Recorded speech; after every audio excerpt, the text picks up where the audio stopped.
Hello and welcome. This is Mouse Gunner, and we have another game from the Steam Summer Sale. And this one is called Lisa, and that's all in capital letters. I'm not exactly sure why it's all in capital letters, but that's the way that the title is written. Now, this game, uh, first off, it's kind of hard for me to explain what exactly drew me to this game in the first place. First off, it was heavily on sale. It ended up not costing a whole lot of money.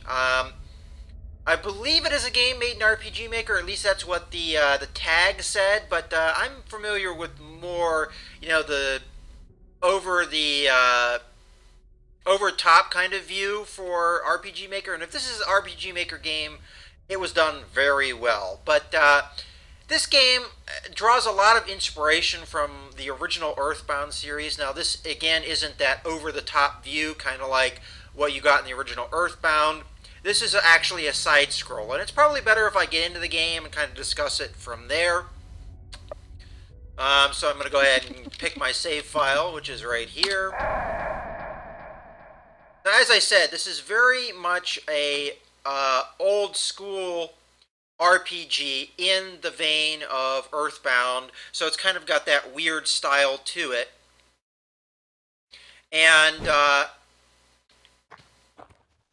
it's a very weird game in and of itself in general, honestly. So I'm not exactly sure the best way to go about demonstrating this game, and I apologize if the sound volume is a little too high for the volume. There is no actual volume controls. So if I'm being drowned out by the game music, I apologize for that. But one thing you do get out of this is that the music in the game is very interesting. It's quite good. But essentially, let's go ahead and get somewhere where the music isn't blaring right now, though. Granted, it's blaring in my headphones, not maybe necessarily for you guys. I wanted the music to play a little bit more. But in any case, it's just essentially, as I said, 2D side-scroller. Now, you can jump up and down, but essentially the way that you do that is you have to essentially hit the up arrow key looking up and hit the, well, whatever key is your accept key. For me, it's spacebar. And you can jump down, but you can only jump down this essentially one level. So if I go over to this area, I can't jump up on this.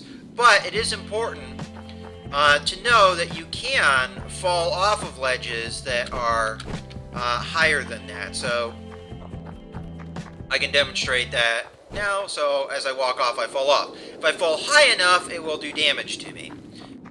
If I open up the menu here, again, you've got very old school RPG elements. You have the three characters that are in my party. Brad's the main character. And then these are some other party members that I have picked up along the way with me. Now, I'm pretty early in the game. I think I'm about an hour and a half of playtime into the game. A little bit more than that, maybe. And mainly, I didn't start this game like I have in some of the other games that I picked up from the summer sale as a first impression, because honestly, I didn't really know what this game was all about until I played it a little bit. And honestly, as much as the intro to the game is very interesting, and it gives you the overall intro to the story, it is maybe not the best point for me to start a video. Now, one thing I'm probably going to want to do is heal my party up, as I did take a little bit of damage in a previous battle. Oh, not equipment. I want items. Items is what I want. And I'm going to heal up with a bottle of soup, and I'm going to do that with my main character. And bottles are interesting because they're a very valuable resource to pick up, and I can demonstrate why they're useful. As I just used a bottle of soup, I can now go get another one. It's not that big of a deal, as long as you can find the areas that have the ability to get more soup, which I'm going to show you one of those areas right here. So you see this guy with the campfire, and he's got kind of this pot over the fire. You can essentially go up to it and get some more soup, but you have to have a bottle to do that. So as long as I have bottles, I can continue to do that. And as you saw there, when I used the bottle of soup, I got a bottle back, so I can essentially do that forever if I wanted to. And the bottles can also be used for other things as well. You can, I guess, fill them with fuel and make them like kind of a firebomb and what have you. But let's heal up the rest of our party members while we're at it. Because I think the next fight I'm going to get into is a pretty tough fight. And it would be important for me to be at my best. So let's heal up there. Now, one thing about this game is there's a lot of, depth to it. It is a pretty well-made RPG, and you have these status effects. Now, Brad is a drug addict. So this little status effect that he has there means he's in withdrawal. Okay, so how we get rid of the withdrawal is I go to the items, and I take some joy. And you notice the little blue pill looks kind of similar to that other symbol, and that's because they're linked. So if I take joy with Brad, and you go back to the status effect, you now see that he has the joy status effect. So he's not in withdrawal anymore, he's actually on the drug that causes him to be having these withdrawal symptoms. So he is feeling a little bit better as far as that goes. The withdrawal symptom is a bad thing to have. As you can see, my hit point counter, I think, went up dramatically. It really brings a lot of his stats down and makes him very ineffective in combat. Okay, so let's get going. And let's get into a combat here so you can kind of see the Earthbound mechanics. And here we have a combat. Alright, so this is essentially your, again, pretty standard RPG element. So we can go to fight. Now with Brad, I can go to Armstrong style, which is kind of a interesting mechanic where you have your WASD keys are essentially combos that you can do. And you string those combos together, and each attack does a set amount of damage. Or you can do a actual known combo, which is you can also just do it by using it in the skills interface, and you just automatically do it. But it essentially tells you what the combo is. So for Buster Punches, you need to do WWS. For Surprise Attack, you need to do DDA. And when you do that combo, you get that special attack happens. Now, if you don't know that skill, though, even if you already played through the game and you know that WWS is a combo, if you don't have Buster Punches, you can't use Buster Punches. So you do actually have to unlock the skill to be able to use it. So I'm just going to go ahead and use Armstrong style, but I know what the combos are, so I can actually do them through this interface as well. Then we check the enemy we want to use this against. So there's only one enemy, so we're going to use it against this guy. And now we have our next character, and he has a number of abilities as well. It's called topics rather than skills. So he can discuss techniques, and then you tell your friend some of your favorite techniques, and then this gives a buff to one of your allies. He also has powers, although I don't think he's unlocked any of them yet. And he just has a straight-up pistol as well. Or he can guard. Guard just essentially is you use your action to defend, and that allows you to take less damage and possibly avoid the damage altogether. But we're just going to use shoot for him, and we're going to do that on Punkert as well. And then we have this guy. He has some skills as well, but you will notice that I don't have the TP to do it. I think this guy is a drunk, and maybe drinking alcohol is going to give him TP. I'm not exactly sure how he works 100%. He's a pretty new party member, and I don't happen to have any alcohol on me to use to see if that's the case. But I'm going to assume by the fact that he is seemingly, the way that they presented his character is that he's an alcoholic, that that's the way it worked. I, of course, could have used that one guy's topic thing to give him TP that he may have been able to use to use one of these special abilities. On the other hand, I can just use loose, which is just his basic attack. He has a bow and arrow, and I'm loosing an arrow. Alright, so let's go ahead and do that, and then we have all of our basic attacks. So let's do that. And we hit execute to complete it. So there's the bow, there's the gun, and now us. So I'm going to do one of the combos, D, D, A, which is going to do the surprise attack. So we did all of our damage. Now he's going to do a status effect attack on us, which for Olan hit him with weird and another status effect that I missed because he licked him. Again, you see the weirdness here that's kind of in similar vein to what you saw in Earthbound. It's not exactly the same, but you've got some of that weirdness. Obviously, the plot for this game is a lot more adult than the original Earthbound was, where Earthbound was you played a little kid and it was a little bit more kid-friendly. This is much more adult, as you have alcoholics and drug addicts and other things besides. I'm not going to ruin too much of the plot, although the plot is very interesting. If you're interested in getting this game, I think it's better if you come into the game fresh, not really knowing exactly what the plot is. But let's go ahead and finish off this attack. This enemy is very dangerous, though. From what I have fought him once before, and I wasn't really prepared for him, and he really kicked my ass. So he is a tough opponent. And there's quite a bit of difficulty in this game, I think, from what I've seen so far. So again, we're just going to do Armstrong style. And topics, I'm going to use it to discuss techniques, because I want to give some TP to the archer, although he is status effect, because I want to see how that works. We're going to go on a LAN. And then we're going to do loose of another arrow. And we're going to execute. So we see his damage went down because he has some status effects. He gained some TP from that, and we're going to do our combo. And this time we're going to use the Buster Punches. So we did WWS to get Buster Punches. And we finished off the enemy. That's pretty much the combat. We got a bunch of experience for doing that. And, you know, Nern has this little thing that he says, but essentially all three of my characters leveled up because that was quite a lot of experience. And trust me, that opponent was difficult. He fortunately used a status effect attack on me rather than his base attack, which I think can straight up kill both Nern and Olan because they're not quite as leveled up as Brad is. And here we get to see what happened with them leveling up. So Brad went from level 4 to level 6, so he actually skipped a level. He gained some HP, some SP, which is essentially his skill points.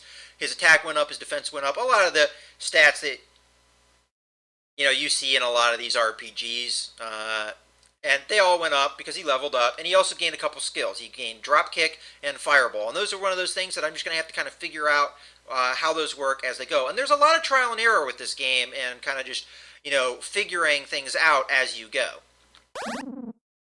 And he gained up 3 levels because he was only level 3, and that experience was able to push him over the edge. So he gained another couple of skills, so he has some more topics abilities that we'll have to find out what those do as well. But also he gained his hit points and other things as well.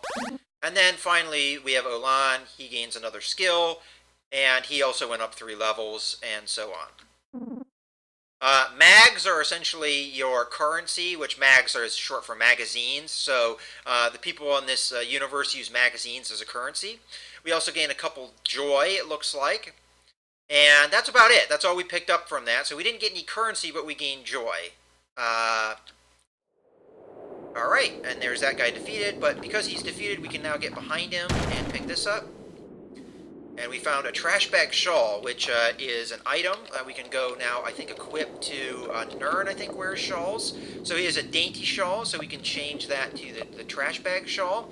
And it looks like it's going to, it produces a stench, which is interesting, but it increases his defense quite a bit. He loses a little bit of whatever S defense is. I'm not exactly sure what that is.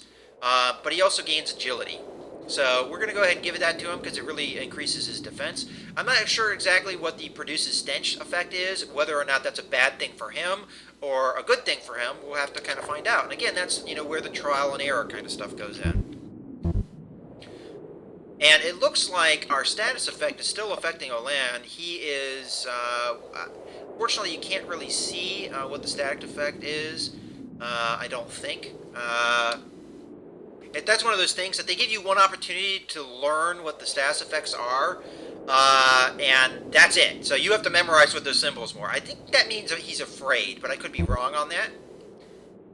And it looks like my hit points did not recover from that that fight. Alright, so, any case, I mean, from the leveling up. We didn't gain for the leveling up. If I remember correctly, the way I want to go is through this door. So let's go ahead and go that way. I've already kind of been this way. The way I was, though, was a dead end. Now, with this side-scrolling world, you can go either left or right. So, and as long as you can go, as long as there isn't a wall, you can keep going. So,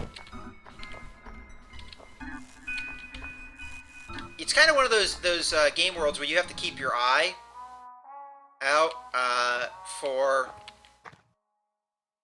everything, because there's a lot of ways to get different areas. I'm going to go ahead and save the game again, because I did quite a good progress here. But another mechanic I'd probably like to show, if it's still there, is there's this camp. And again, this is another opportunity for me to fill up with soup if I want. But if you have a fire that's just by itself, or you have the camp like what we have here, is we can rest, and that allows us to... oh, okay, it looks like we emptied out all the soup, so that's it. But if I go in the tent here, I can rest, and then that will, you know, give me back all my health and everything, which is good. Alright. Oh, okay.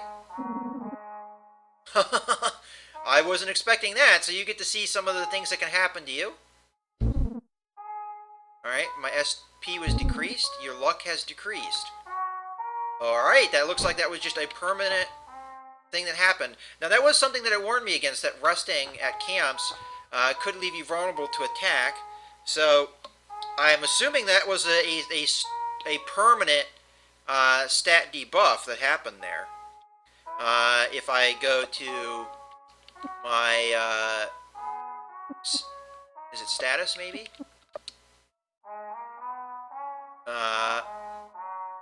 I'm not exactly sure what the SP was before this, and it was, what was the other thing? Luck went down? So I don't really remember what they were before, but I guess you can rewind the video and see if that was indeed a permanent effect. So that's things you kind of have to watch out for, and it looks like this guy's knocked out as well. They didn't kill him, that's nice. There is also mechanics in this game where you will, as you progress through the story, be faced with tough decisions. And I'm not going to ruin any of those decisions for you, because it's one of those things that you have to kind of, you know, experience yourself. But it's either one way or the other, and neither choice is good.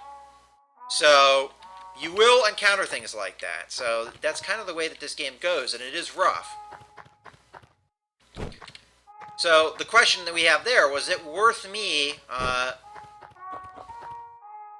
you know, losing all the permanent stats I did to, you know, get back that health or what have you, for resting. Now I can pick up another bottle here, and as I said, I can fall off here. It does damage to me, but then I get the bottle, and there's a little, you know, pathway in here that I can use. So let's see where this goes. Alright, so we have something going on over here.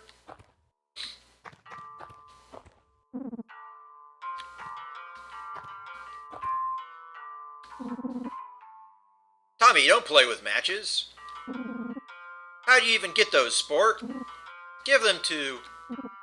Oh, shit. What do you want? Okay. I could say I'm looking for a child. He might take that over the wrong way. Or I could say nothing. I am actually looking for a child, though. Let's go with that choice. This is my orphanage. All these kids have been abandoned. I'm taking care of them because no one else will. Why are you... Uh-oh, Tommy! Haha, now look what you did. It's okay, sport. We'll get that put out. Hey, could you hand me that bucket of water?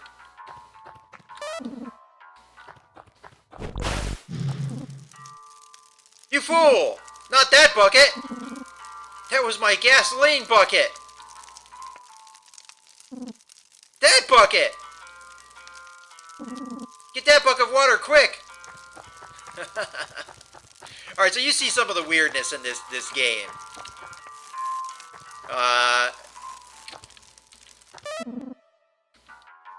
And I was pretty sure I looked at that and it said it was a bucket of water. I could have... Well, they're dead.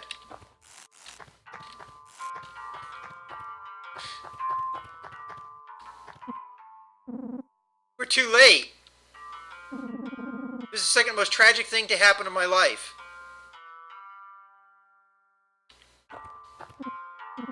Alright, so that's it.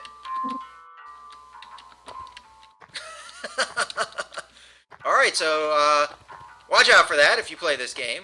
But I guess I think this kind of showcased the game pretty well. I know I didn't show a whole lot, but we got to see the battle mechanics. We got to see some of the weirdness that goes on in this game. I don't want to go on too far because, as I said, this is a very story-rich RPG, and I don't want to ruin the story for any of you guys that are interested in playing this. But I'm actually pretty pleasantly pleased with this game so far. It has a very, as I said, rich story. It's got a lot of weirdness to it, but that's some of its charm as well. It's got very much dark humor in it, and it is a pretty solid RPG in and of itself if you're into that kind of old school RPG like this. Obviously, this game controls a little old school as well, so it's a little clunky in its controls in that regard. But I think, for what it is, that's perfectly acceptable. In any case, I hope you guys have enjoyed this video. This is Mouse Gunner, signing out.